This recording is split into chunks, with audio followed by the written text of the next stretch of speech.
નમસ્કાર મિત્રો, સૌનું સ્વાગત છે અમારી યુટ્યુબ ચેનલ ડીકે એજ્યુકેશન પર। મિત્રો, આજે આપણે વિડીયોની અંદર પોલીસ અને પીએસઆઈ ભરતીની જે સંભવિત તારીખો જાહેર કરવામાં આવી છે કે ક્યારે શારીરિક કસોટી લેવામાં આવશે અને ક્યારે લેખિત પરીક્ષા લેવામાં આવશે તેના વિશેની સંપૂર્ણ ચર્ચા કરીશું।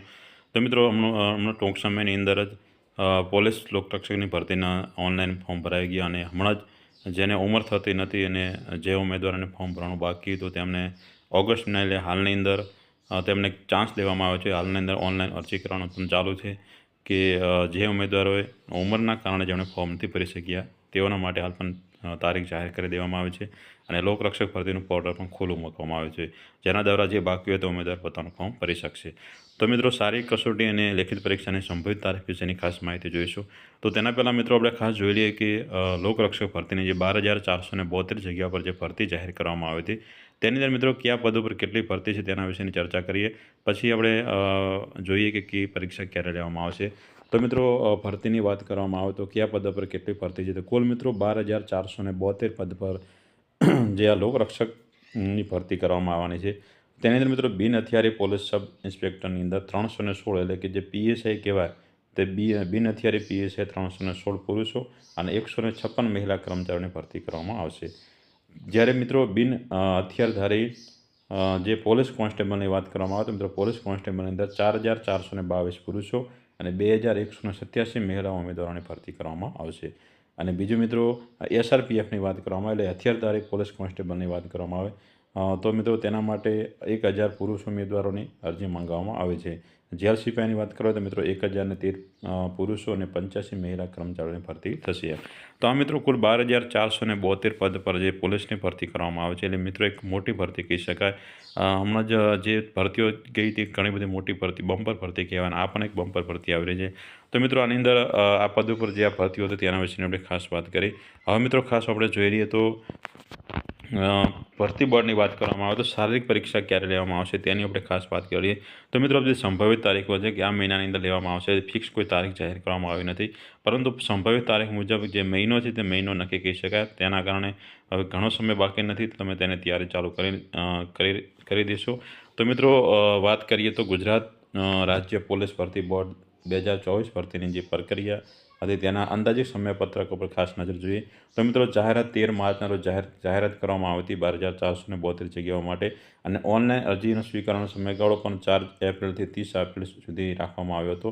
બીજું મિત્રો ફી ભરવાની છેલ્લી તારીખ 7 મે સુધી હતી અને જે ઉમેદવારો પોતાના ગ્રેજ્યુએશનના કારણે કોઈ પીએસઆઈની ફોર્મ ભરવાનું બાકી રહી ગયું ગ્રેજ્યુએશનના કારણે તેમને ઓનલાઈન અરજીઓ સ્વીકારવાની તારીખ પણ હાલમાં ઓગસ્ટ અને સપ્ટેમ્બર મહિના હાલની અંદર મિત્રો ચાલુ છે। અત્યારે તમે પીએસઆઈનું તમારું ગ્રેજ્યુએશન પૂરું થઈ ગયું તો પીએસઆઈની પરીક્ષાને તમે ફોર્મ ભરી શકશો। તો મિત્રો પીએસઆઈની પરીક્ષાની વાત કરવામાં તો પીએસઆઈની પરીક્ષાની શારીરિક કસોટી મિત્રો નવેમ્બર ડિસેમ્બર 2024ના મહિનાની અંદર લેવામાં આવશે, એટલે કોઈ 2024ના અંતની અંદર ડિસેમ્બર મહિના સુધી શારીરિક કસોટી લેવામાં આવશે અને શારીરિક કસોટીનું પરિણામ મિત્રો જાન્યુઆરી 2025ની અંદર જાહેર કરવામાં આવશે। આવો મિત્રો સંભવિત તારીખ જાહેર કરી દેવામાં આવી છે। મિત્રો પીએસઆઈની લેખિત પરીક્ષાની વાત કરવામાં આવે તો પીએસઆઈની લેખિત પરીક્ષાનો માળખું ટૂંક સમયની અંદર માળખું પણ બદલી દેવામાં આવે છે। પેપર 1 અને પેપર 2 એમ 2 પેપર રાખવામાં આવે છે। પેપર 1 અને પેપર 2ની મિત્રો વાત કરવામાં આવે તો લેખિત પરીક્ષા ક્યારે હશે તો મિત્રો જોઈએ તો લેખિત પરીક્ષાની સંભવિત તારીખ જાન્યુઆરી ફેબ્રુઆરી 2025માં જાહેર કરવામાં આવે છે। એટલે કે જેવો મિત્રો જાન્યુઆરી મહિનાની અંદર તમારો શારીરિક કસોટીનું પરિણામ જાહેર થશે ત્યારે ફેબ્રુઆરી મહિનાની તમારી લેખિત પરીક્ષા લેવામાં આવશે તેઓ સંભવિત તારીખ નક્કી કરવામાં આવે છે।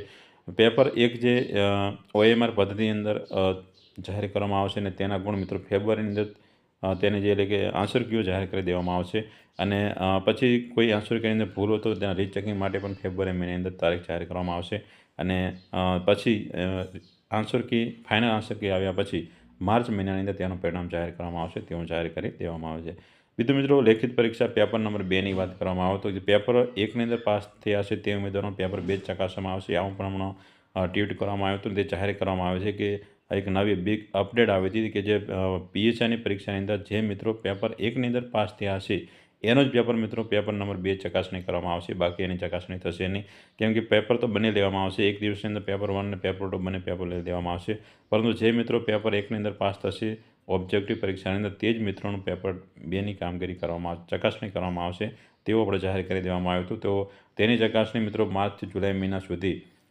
જેની ચકાસણી કરવામાં આવશે અને ઓગસ્ટ મહિનાની અંદર તેના ગુણ જાહેર કરવામાં આવશે. એટલે કોઈ ભૂલ હોય તો રીચેકિંગ માટે કોઈને તો તે ઓગસ્ટની અંદર તે પણ જાહેર કરવામાં આવશે. બીજું મિત્રો, તેનું પરિણામ ઓગસ્ટ મહિનાની અંદર જાહેર કરી દેવામાં આવશે. ચકાસણી માટે તમારા ડોક્યુમેન્ટ ચકાસણી કરવા માટે સપ્ટેમ્બર મહિનાની અંદર બોલાવવામાં આવશે. કોઈ પણ હંગામી પરિણામ એટલે કે પરિણામ જાહેર થયા પછી કંઈ ભૂલ હશે તો તે પણ મેરિટ લિસ્ટ સપ્ટેમ્બર મહિનાની જાહેર કરવામાં આવશે. વાંધા અંગે કોઈને વાંધો હોય તેના માટે અરજીઓ સપ્ટેમ્બર મહિનામાં મંગાવવામાં આવશે અને આખરી પરિણામ પીએસઆઈની પરીક્ષાનું આખરી પરિણામ સપ્ટેમ્બર 2025ની અંદર જાહેર થઈ જશે તેવું મિત્રો સંભવિત તારીખોની અંદર જણાવવામાં આવે છે. તો આ મિત્રો આપણે વાત કરી પીએસઆઈની પરીક્ષાની. હવે મિત્રો વાત કરીએ પોલીસ કોન્સ્ટેબલની પરીક્ષા. પોલીસ કોન્સ્ટેબલની પરીક્ષાની વાત કરવામાં આવે તો લોકરક્ષક માટેની પરીક્ષા ક્યારે યોજાશે, આવું ઘણા મિત્રોને મનની અંદર પ્રશ્ન હોય તેની મિત્રો ખાસ વાત કરેલી કે લોકરક્ષક કેડરની ભરતી માટેની લેખિત પરીક્ષા ફેબ્રુઆરી 2025ની અંદર યોજાઈ શકે છે તેવું મિત્રો સંભવિત કહેવામાં આવે છે કે ફેબ્રુઆરી મહિનાની અંદર તમારી લેખિત પરીક્ષાનું આયોજન થઈ જશે. 2025 એટલે એપ્રિલની અંદર અને દસ્તાવેજ ચકાસણી એપ્રિલની અંદર જોઈ શકીએ છીએ અને આખરી પરિણામ મે મહિનાની તમને આખરી પરિણામ આપી દેવામાં આવશે તેવું પણ જાહેર કરી દેવામાં આવે છે. તો મિત્રો ખાસ જોઈએ તો લેખિત પરીક્ષાની વાત કરવામાં આવે તો પોલીસની લેખિત પરીક્ષા વિશે લેખિત પરીક્ષા મિત્રો ફેબ્રુઆરી મહિનાની અંદર લેવામાં આવશે તેવું કહી દેવામાં આવે છે. તેના ગુણ માર્ચ મહિનાની અંદર જાહેર કરી દેવામાં આવશે અને ગુણ રીચેકિંગ એટલે કે તમારી આન્સર કી જાહેર કરવામાં આવશે તેના માટે માર્ચ એપ્રિલ રીચેકિંગ પણ કરવામાં આવશે. લેખિત પરીક્ષાના પરિણામ મિત્રો એપ્રિલ મહિનાની અંદર જાહેર કરી દેવામાં આવશે. તેને ડોક્યુમેન્ટ ચકાસણી પણ એપ્રિલ મહિનાની અંદર થશે. આમ કરીને આખરી પરિણામ તમને મે મહિનાની અંદર તમારું આખરી પરિણામ જાહેર કરી તમને ઓર્ડર પણ આપી દેવામાં આવશે. આવું સંભવિત તારીખો નક્કી કરી દેવામાં આવે છે. એ નોંધ પણ કરવામાં આવે છે કે કોઈ ઉપરોક્ત કાર્યક્રમમાં જણાવેલ સમયગાળો અંદાજિત છે, તેમાં કોઈ પણ કારણોસર ફેરફાર થવાની શક્યતાઓ રહેલી છે. આ માહિતી ઉમેદવારોને માર્ગદર્શન મળી રહે તે હેતુથી અંદાજિત તૈયાર કરવામાં આવે છે. તો મિત્રો આજે માહિતી જાહેર કરવામાં આવે છે, પરીક્ષાની તારીખો જાહેર કરી દેવામાં આવે છે એટલે સંભવિત તારીખો નક્કી કરવામાં આવે છે. તેના ઉપરથી આપણે 1 મહિનો આગળ થાય 1 મહિનો પાછળ થાય એવું નક્કી ન રહે, પરંતુ એ મહિનાની આસપાસ તમારી પરીક્ષા હશે તેવું અનુમાન આપણે લગાવી શકીએ. તો મિત્રો જે ઉમેદવારોને પોલીસ કોન્સ્ટેબલ કે પીએસઆઈ પરીક્ષાને આપવાનું મેઇન લક્ષ્ય હોય તે ઉમેદવારોને હવે જાજુ સમય નથી પોતાની પરીક્ષાની તૈયારી કરવા લાગે. ઘણો સમય બાકી નથી. એકદમ જે તારીખો મુજબ પરીક્ષા લેવામાં આવશે તેવું કહી દેવામાં આવે છે. તો આ મિત્રો આજે આપણે વિડીયોની અંદર પીએસઆઈની લોકરક્ષકની જે સંભવિત શારીરિક કસોટી અને લેખિત પરીક્ષા વિશેની વાત કરી.